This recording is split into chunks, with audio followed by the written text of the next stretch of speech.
It's time for Around the Ozarks in 5. Here are your hosts, Ethan and Sarah Foreheads. Oh, look who's back. It's our old friend Diana Tyndall. Did you guys miss me? Yeah, we did miss you. We did miss you. So we sent Sarah away again on another trip to Africa. It's a busy time.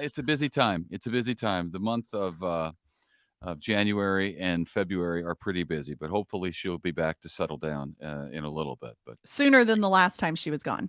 Yeah, it'll be sooner. It'll be sooner. All right, let's start with some news. What do you say? Okay, I'm ready. Good to have you back. The trials of two employees accused in that tragic duck boat sinking on Table Rock Lake are being delayed now while they're being appealed. Back in 2022, a judge dismissed all criminal charges, you may recall, against the captain and two other employees of Ride the Ducks, but the state then refiled the charges.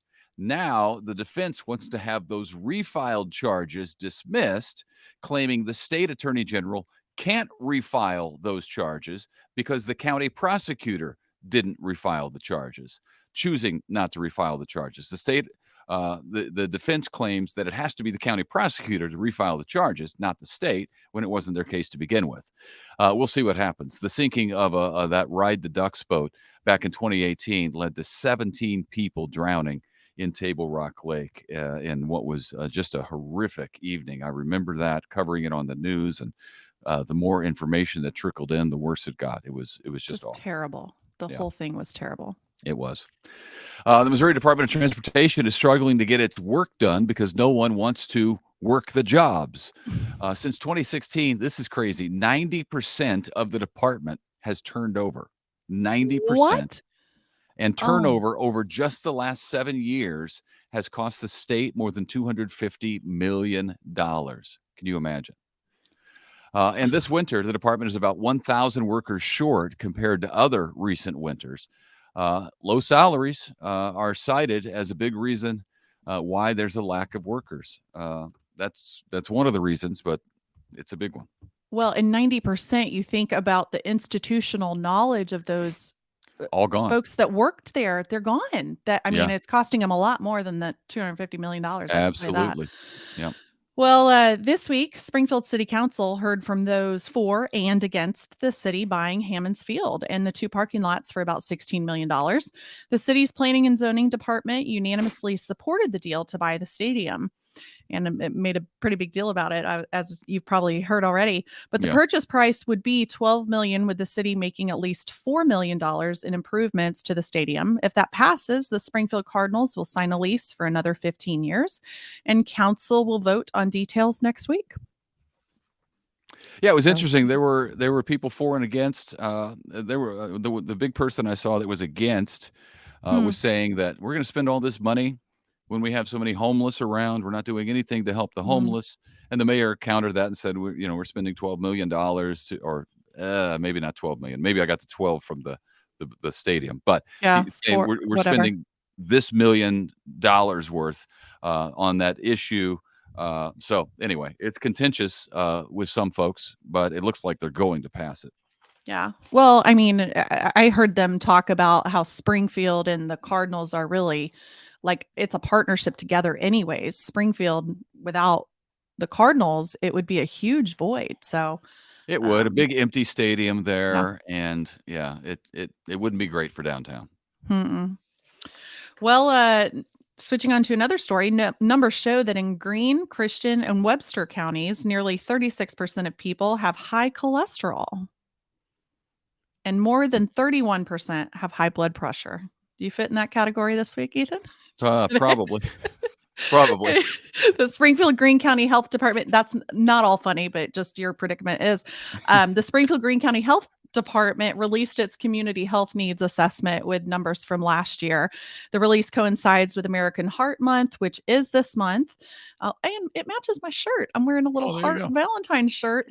And it already in Greene County, 7.2% of adults have coronary heart disease. And that's something near and dear to our family. My husband had a family history of a heart disease, and he had a heart attack at a very young age. And luckily, he's still around, and I'm grateful and thankful for that. But know your risks, folks. Know your risks. Yeah, that's true. It changes. It can change a lot really quickly, can't it?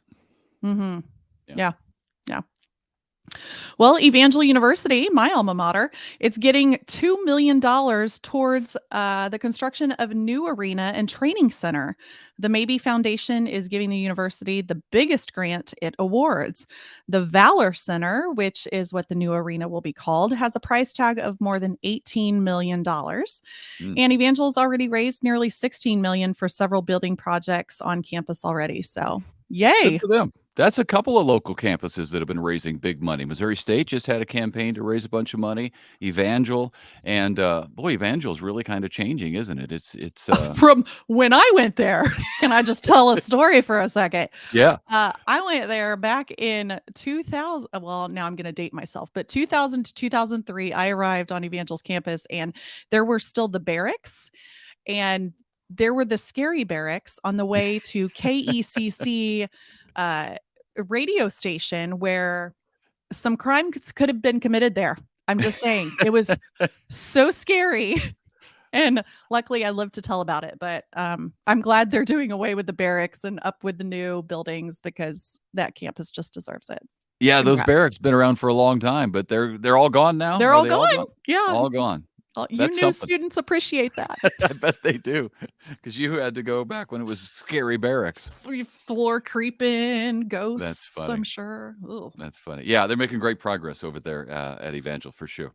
Let's check out the weather. Rainy, as you know, rained a lot last night, overnight, rainy today. And then it could turn to snow this evening as the temperature drops. I mean, come on. I don't think it's going to do anything, but there could be some snow falling from the sky, frozen rain.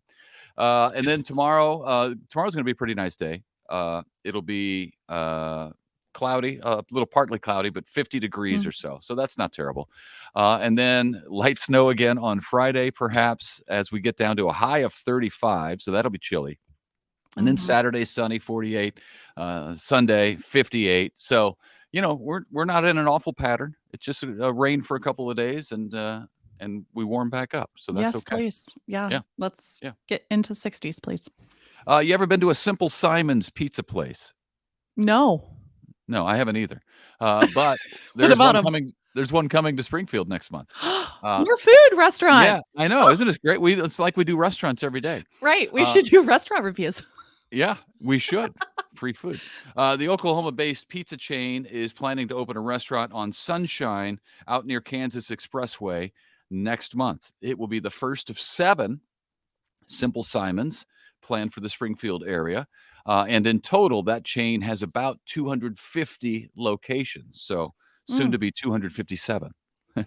Well, I love some pizza restaurants, so I'm excited. I'll bring on some pizza. That's for sure. The more, the merrier. North Springfield getting a new park as well, thanks to a church. Cool. Praise Assembly on North Glenstone, just north of Interstate 44, planning a family park of more than 40 acres. It's going to feature basketball and sand volleyball courts, a playground, pavilion, restrooms, and walking paths. The public is invited for the big groundbreaking there at Praise Assembly Sunday morning at 10 o'clock. That'll be cool. Oh, that's so exciting. Yeah. There's not a whole lot north side of town. There's Doling Family Center, which is great, and they have trails but that's great for that community. Absolutely. Well, local McDonald's restaurants are collecting donations for the Ronald McDonald House. It's the Share a Heart campaign. I feel like my shirt just goes with all the stories you do. That's why you're doing them. Even coordinating that. But the Share a Heart campaign, when you go to McDonald's, you can make a donation, get a paper heart to sign your name on it.